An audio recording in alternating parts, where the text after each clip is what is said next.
Awesome. Good afternoon and welcome to Masters of Marketing. Today we are talking with a former journalist and award-winning content creator. She's a brand content keynote speaker, the Chief Content Officer of StoryFuel, and author of Content Fuel Framework: How to Generate Unlimited Story Ideas. She's here today to teach us how we can make more journalistic content that informs and engages our audience. Let's give a warm welcome to Melanie Deziel. Melanie, great to have you with us. Thanks for having me. This is super fun. So I just appreciate the intro. So I'll just give you a little bit more color and context for all of that. So yeah, I'm the Chief Content Officer of StoryFuel, and we are a firm that focuses on helping marketers and creators really learn how to tell better stories. And all of that is coming from my background as a journalist. So a lot of what we're doing is kind of teaching the best practices that we learned in journalism school and going and bringing those to folks in marketing who are solopreneurs, entrepreneurs, creators who maybe didn't get some of that storytelling and content creation education as part of their process, as part of their journey. So one of the things that's really important for us is making sure that we're teaching in all kinds of ways. So like you mentioned, in the before times, before COVID, changed our whole world, I was a conference speaker. I did a lot of conference keynotes. I did workshops at some of the, oftentimes, conferences will have the intensive workshops the day before or after. So I was teaching a lot of those workshops. And I also do a lot of employee training. So if all the members of a specific sales team or marketing team are having a quarterly or annual offsite, sometimes I would come in and facilitate, brainstorms and content strategy workshops in those kinds of environments. So now we do some of that via webinar. We're doing some of that online, of course, but also we have a lot of other options to engage our audience, which is a big relief for us. So we also run a video mastermind. So we have always had a 12-week program where we coach people through creating a content strategy, sort of learning how to become a content creator and strategist. So we do that. We recently published the book. So the Content Fuel Framework: How to Generate Unlimited Story Ideas came out in February, just before the pandemic.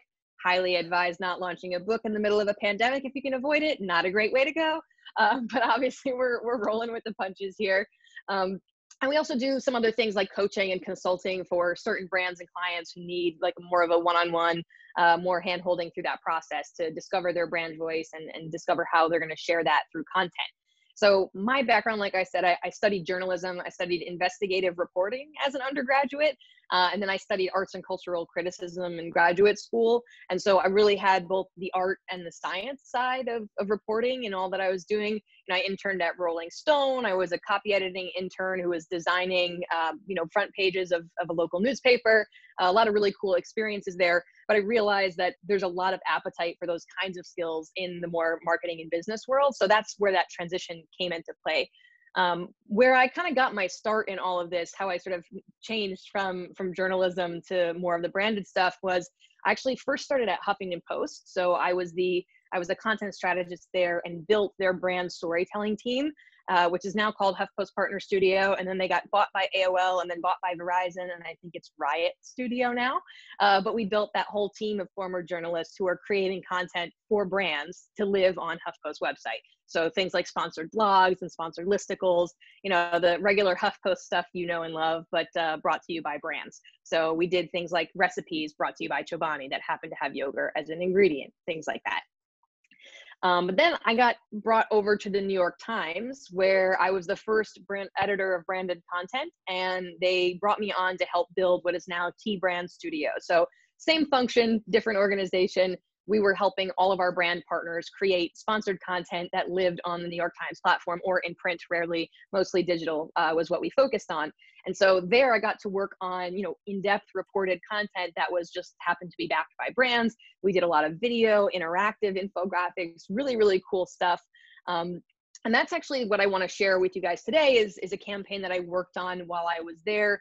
Because it's sort of become like my free bird. It's like the thing that everyone wants to hear about, even though it's a few years old. It was early on in the days of sponsored content that lived on publishers' platforms. And so it was seen in many ways as like a landmark piece that changed a lot of people's perspectives about how high quality sponsored content actually can be. Many of you may have had some interaction with sponsored content and feel like it's kind of slimy or deceptive. And that's, a perception that we still battle to this day sometimes. But this piece for us really kind of changed the conversation in a lot of the circles that we were in, marketing, sponsored content, native ads, etc., to really shift how people think of it as something that actually could be journalistic in nature and could be high quality. So the piece in question came to us. It was Netflix. Netflix came to us. Their show Orange is the New Black. You guys familiar with the show, the women in prison? Yes. So the show has since ended, but Orange is the New Black came to us and said, we have a new season coming out, and we really want to create a piece of sponsored content that accomplishes these goals. And essentially what they were looking to do is engage a more intellectual and socially minded audience. They really did a good job of sort of capturing millennials who liked it for the jokes and the one-liners and the characters, but they also wanted to have a more serious conversation about, over incarceration and policy around that as well. So that's why they came to us. They figured our readers were the ones to do that. So the task was, how do we come up with a piece of content that not only has this message about let's focus on the real side of women in prison and what big important conversations need to be had, but also is in keeping with how the New York Times puts out content. It lives up to that standard. It lives up to what our audience would expect. So the piece we created, and I'm going to share the screen here with you so I could just show you the piece in real life. You guys can see this here on your screen, big orange and yellow popping up for you. Yep. Okay, Absolutely. so this is the piece. Yep. It's still live on the website, so the URL is there. You guys can check that out. If you just Google paid post NY Times Netflix, it will come up, first one. But this is the piece that we ended up creating for them. So what you see here is called Women Inmates, Why the Male Model Doesn't Work. I got the byline there, which was pretty cool. I got to use that investigative reporting degree, which is a nice perk for me. But what you see here is, so there's some parallax scroll animation, which, guys, this was 2014. This was like the height of internet interactivity. These parallax scroll animations were the thing. So we had those, but it's actually a 1,500 word investigative piece about what it's really like to be a woman in an American prison. So just the first line here, it says, today, some 15,000 are held in federal custody and an additional 100,000 are behind bars in local jails. And the point is that over the past 3 decades, the number of women serving time in prison has increased more than 8-fold. So we were really examining, why are there more women in prison than ever before? What are the causes behind that? So throughout the piece, I did more than 40 hours of reporting. I'll just show you this tweet. You guys, can you still see this tweet on your screen? Okay, yep. So this is actually a piece I found, a photo I took when I was cleaning out my desk at the New York Times. So here's all the reporting I did when I was working on this piece. You see, I was actually reading the inmate admission and orientation handbook for the prison. I was looking at data. I crunched so many numbers. I looked through everything for sale in the commissary. I was really focused on trying to understand the experience of these women, and then also talk to current and former inmates, prison reform workers, activists, psychologists, sociologists, the whole shebang, to really get a complete picture. So we have this reported piece. There's a 3-part mini documentary, which I'm actually not going to play the videos. I will, send you guys a link. You can all check this out. Again, if you search for it, some of it's a little serious and heartbreaking, and I don't want to bring our energy way, way down, because it is serious stuff, talking about people being separated from their families and things like that. Some of the injustices that they faced there, but really, really compelling stuff. There's some pull quotes in here. Here's another one of those snazzy animations. You see the parallax scroll animation. More of the video. We had photos in here, so you could pop up and look through all the different photos. Infographics, so there's infographics breaking down some of the data. These are audio clips from my interviews. So when I was interviewing the various, inmates and experts, we recorded those, and you could listen to some of those quotes in their own words. And then what we have at the bottom here is just, at the end of the content itself, we have this call out, season 2, now streaming, Orange is the New Black. So other than that, and the fact that there's clear disclosure, you see this up at the top with the logos, this bar that stays ever present that says paid posts, provides you more information about the fact that we created it and not our newsroom, and these logos here, and the fact that it happens to be a very orange page, probably more so than you're used to seeing on the New York Times. That's about the extent of the brand integration. So because we're marketers, I know you guys are going to want to know a little bit about the results, and I'm happy to share those if anyone has specific questions about how this performed. But I wanted to share just some of the reaction that we saw, because I think that really does a better job than just giving numbers. So this was covered really widely in the industry press at the time. So this is from Digiday. They were calling it the snowfall of native ads. If you guys remember, Snowfall was that really big interactive piece that the New York Times did around 2012, really taking multimedia content to a new level. This is a piece, Orange is the New sponsored content. I know, it's very, very clever, right? Talking about our piece in The Observer. So we got a ton of coverage like this But for me, the best part was this piece here. So David Carr, if you guys are not familiar, David Carr was he was the media critic at the New York Times. He's since passed away.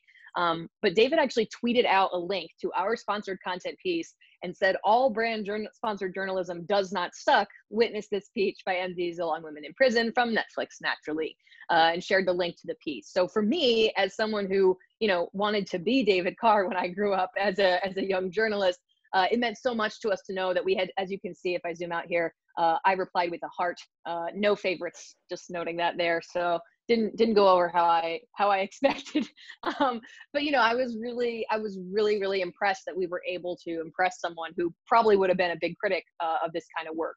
And the only other thing, if we have just 1 second here, is John Oliver actually talked about our piece on his show for a segment that he did on native advertising. So what I want to do is just try to share again, make sure you guys are going to be able to hear the sound here. All right, so we'll do this, and then I'm just going to play, if it will work here. Can you hear that? But even the New York Times is now embracing this. They had a recent feature on their website about women in prison, which looked like a serious piece of journalism, but was actually a paid post promoting season 2 of Orange is the New Black. And here's the thing, as far as native advertising goes, that's about as good as it gets. The reporting is real, and the sponsored branding was minimal. But it is still an ad. It's like hearing the one Katy Perry song that you like. You think, sure, this is the best possible iteration of Katy Perry, but it still feels wrong to be listening to this. So I just thought that would be a fun little reflection. My bosses were none too pleased with having to see that go up, but we got a kick out of it. Hey man, all words are good words, especially if they're coming from John Oliver. Right.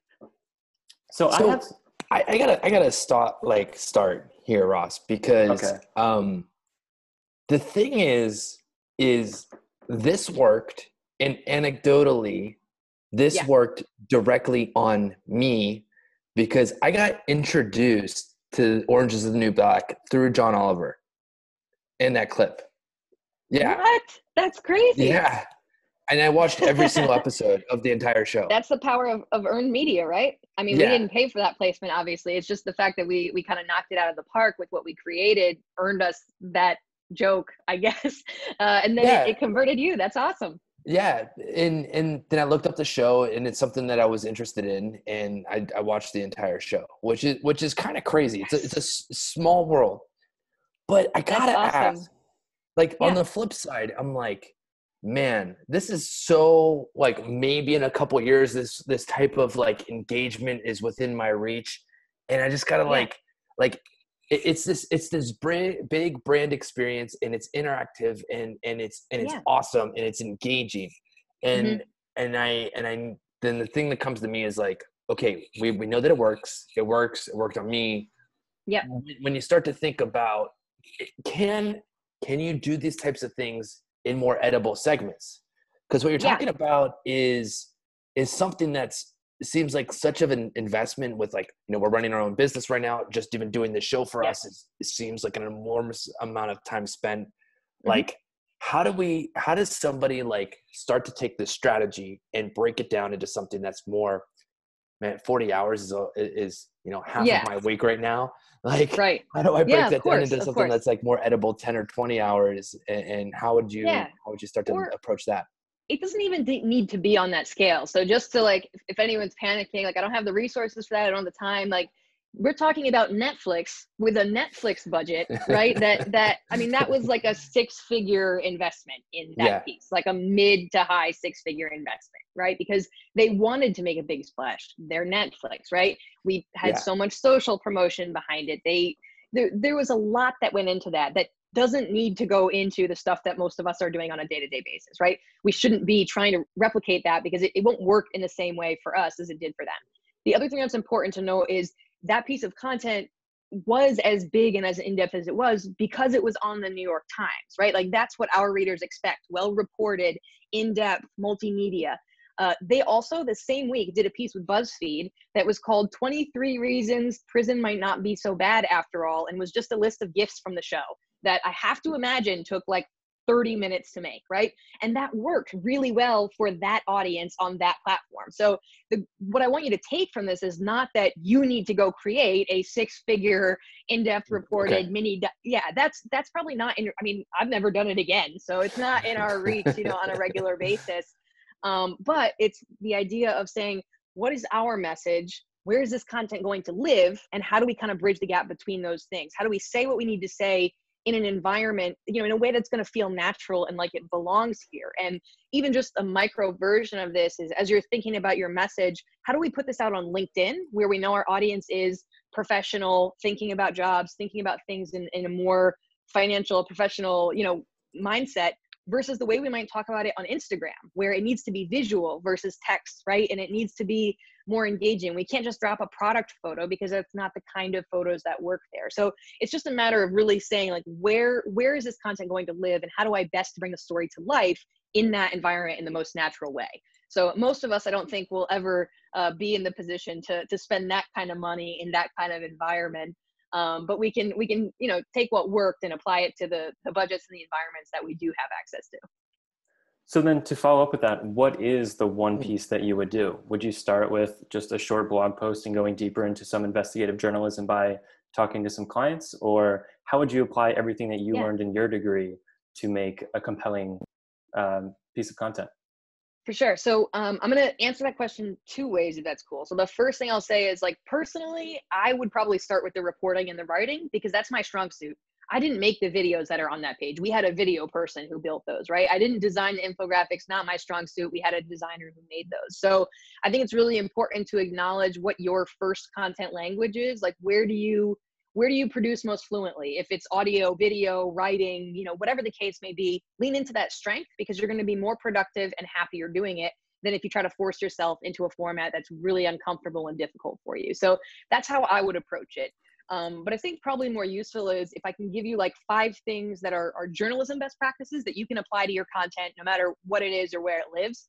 So the first one would be, whenever possible, try to teach your audience something. The mission of journalists is, I am there as a conduit for my readers, that I'm asking the things you don't have access to ask. I am seeing the things you can't in person go see, and trying to turn around and teach that to my audience. So see what you can do to teach your audience. That's going to really help you keep your values straight and make sure you're serving your audience. The second one is, look for reputable sources whenever you can. So try to interview experts. Don't just rely on your own opinions. Don't just rely on people within your organization. Really look for outside experts, whether that's data or like a living human person who can comment, corroborate, add context to what you're doing. The next thing would be to ask yourself what's unique about the story you're trying to tell, because I think a lot of us get wrapped up in sort of like a press release culture, where we think everything we do is exciting to our audience, and it's not, because they haven't worked for it on weeks. And it's like, our moms might pin that up on the fridge, but our audience doesn't care, So asking yourself before you create anything, what is unique about this story? Because if you could find some element of first or only or surprising, like, that's what journalists look for. It's the things that are different that stand out. There's a phrase in journalism, if anyone went to journalism school, you might remember this. Dogs bite men every day, but when a man bites a dog, that's what goes on the front page, right? Because that's not what you expect. It's unusual. You got to know more. Why? How did this happen? So look for those unusual or surprising elements. What's unique about your story? The next one is to ask where the tension is. I think it's really important. A lot of our marketing stories are like, here's all of our clients and everything went great and everyone's happy and like, rainbows and butterflies. And like, that's not how life is, and people see through that. So I think it's important to put some tension into your stories, not in a way that makes your brand look bad, but like, what's the problem you were trying to solve? What was at stake when you were in this situation? What were the risks associated with the choice that was made? Put something in there so that people care about it. Because if everything is great and everything's fine, there's no reason to read that story. That's like, you don't read stories about planes that successfully land. Like, you read stories about planes that crash, right? So like, something has to be at stake for your audience to care about the content that you're reading. And then the last one is just, No, you said the last one. Human connection is just the last one. Faces and voices whenever possible. Like, put as many people in your stories as you can, because it's way more relatable. Gotcha. Those are 6 great tenets. So you have a story where a man bites a dog. how much of that is, like you say you want something that stands out, how much of that is a short-term PR, like everyone's going to read this, versus I can find something that stands out that's a long-term evergreen and it's going to add to my brand? If I'm just getting started with this strategy, I might not have a very big audience. I want something that's going to be great for a long time. Are there any very interactive, high emotional situations that you can write about that you think are more evergreen?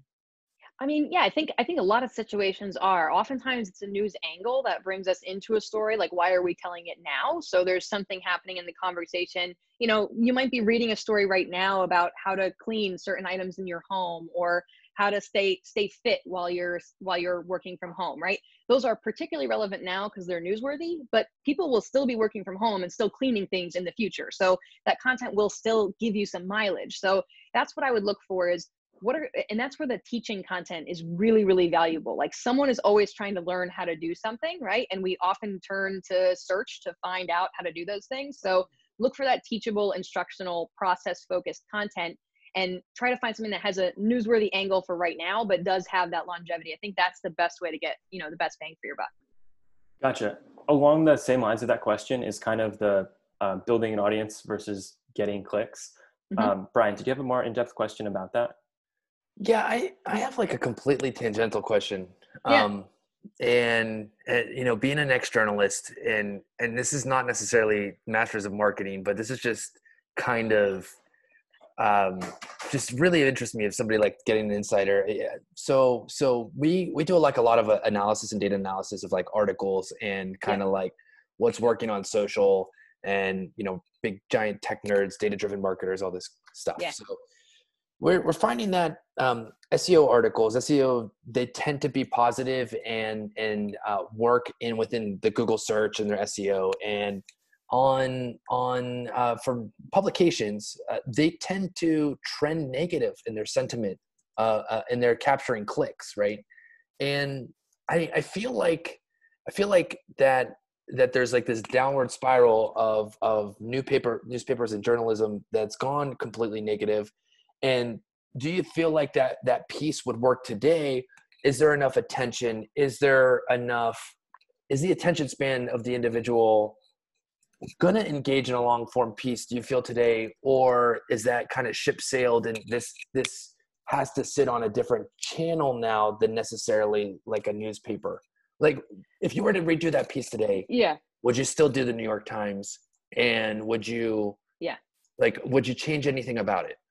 So, I mean, the important thing to point out, like I said, this was not the only thing that they did, right? This was part of a much more, multimedia, multi-platform strategy. They didn't put all their eggs in this basket. That wouldn't have been wise. I would never recommend that, right? Just dump all your budget into one big splash thing. I think it makes a lot of sense to be strategic about where you're going, where you're reaching audience. So I think they would still do it. They've continued to do similar executions for other content, other series that they've launched. I don't think this like people have no attention span thing is real. I think it's, I mean, we're all distracted, but like, you guys have binge watched a show since you've been in quarantine, right? True. For hours in a row. Yeah. I watched the whole season in one sitting. Right. So like it just has to be worthy of our time and attention. And like most of the content out there is not. Right. If you're bouncing off of it, it's because it wasn't good enough, or it wasn't interesting, or it wasn't meant for you, So if you can create something that's valuable, people will spend time with it. The other thing you talked about, this negative sentiment thing, I could be a little defensive of media, I think, just because that's like my background. That's where I came from. But one of the important things is that people turn to media often for the kind of events that are negative. It's not so much that I promise you, like, having been in that newsroom, nobody wants to be the person that has to go cover a kid that got hit by a car, or someone's house burning down on Christmas. Like, that's heartbreaking. Like, we go home and cry. Like, no one wants to cover those things. It's depressing. But it's in the best interest of the public to know about dangers that are out there, about what's happening in their community. And so it's very mission driven. We do cover the positive stories, but when's the last time you clicked one of those? You care about the stimulus package. You care about the death rate in your town. You care about those things. If you're not seeking the local food bank that's giving out free food, then that's not of interest to you. So you're not going to see that feel good story about the community coming together and giving away free meals, because that's not particularly relevant to you. What you do care about is, where can I get tested? Who's sick? what isn't open right now. And those may feel negative, but that's because that's where the tension comes in. That's what's important to you. And it's much more at risk for you as a consumer. I need that information for my safety, for my well-being, you know? And so that's why that stuff tends to pop to the top.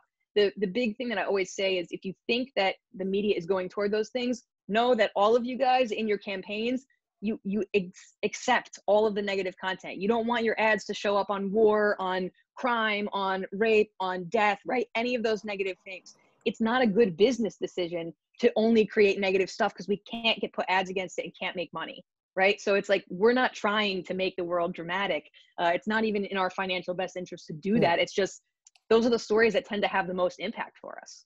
It's interesting. Gotcha. I have a tangent that goes back to the previous conversation we were having too. Yeah.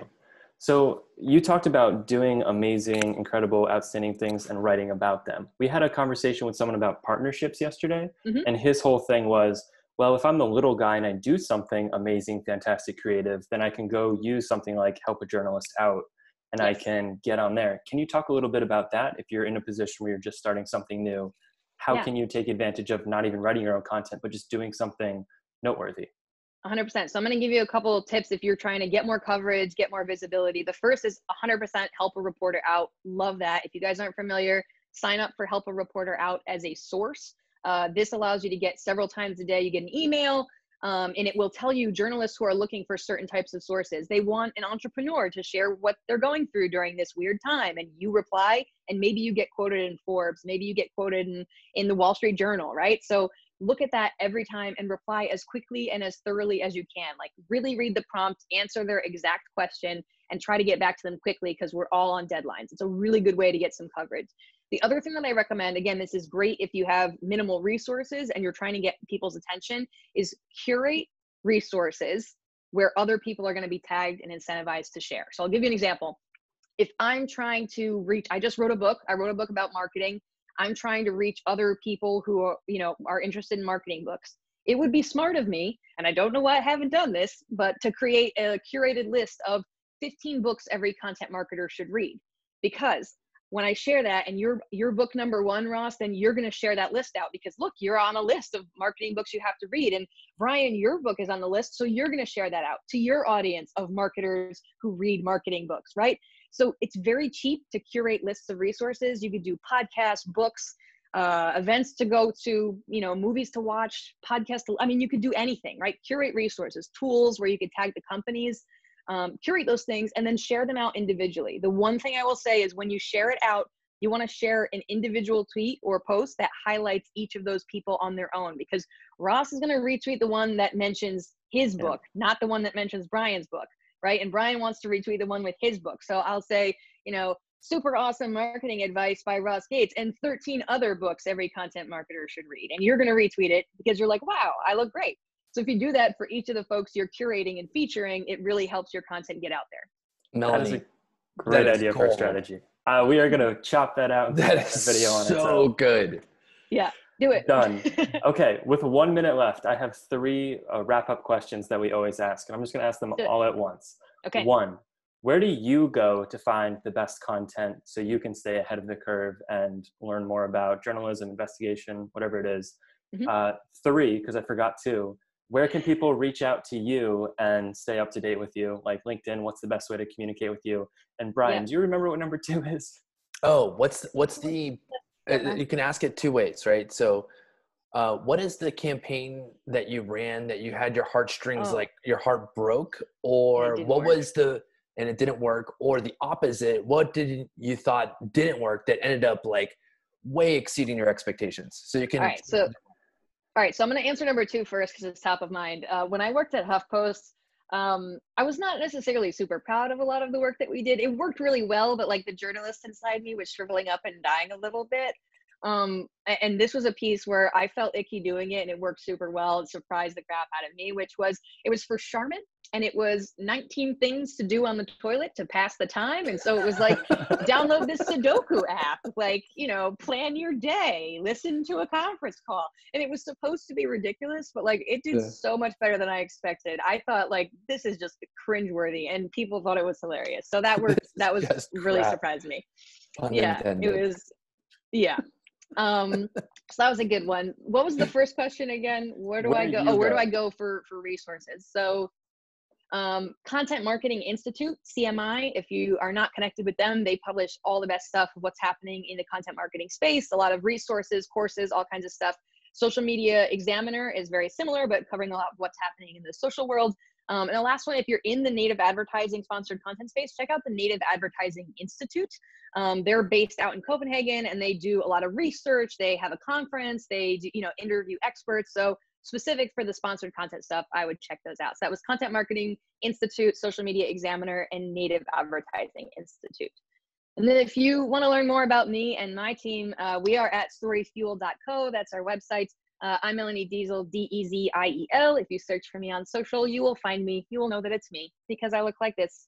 So you'll find me. There's not many. Awesome. Melanie, thank you so much. This was a great presentation, great stories, answers to questions. That one great hack that I'm going to use right away, as well as the other great hacks. It's been another great episode of Masters of Marketing. Thank you so much, everyone who attended, and we will see you tomorrow.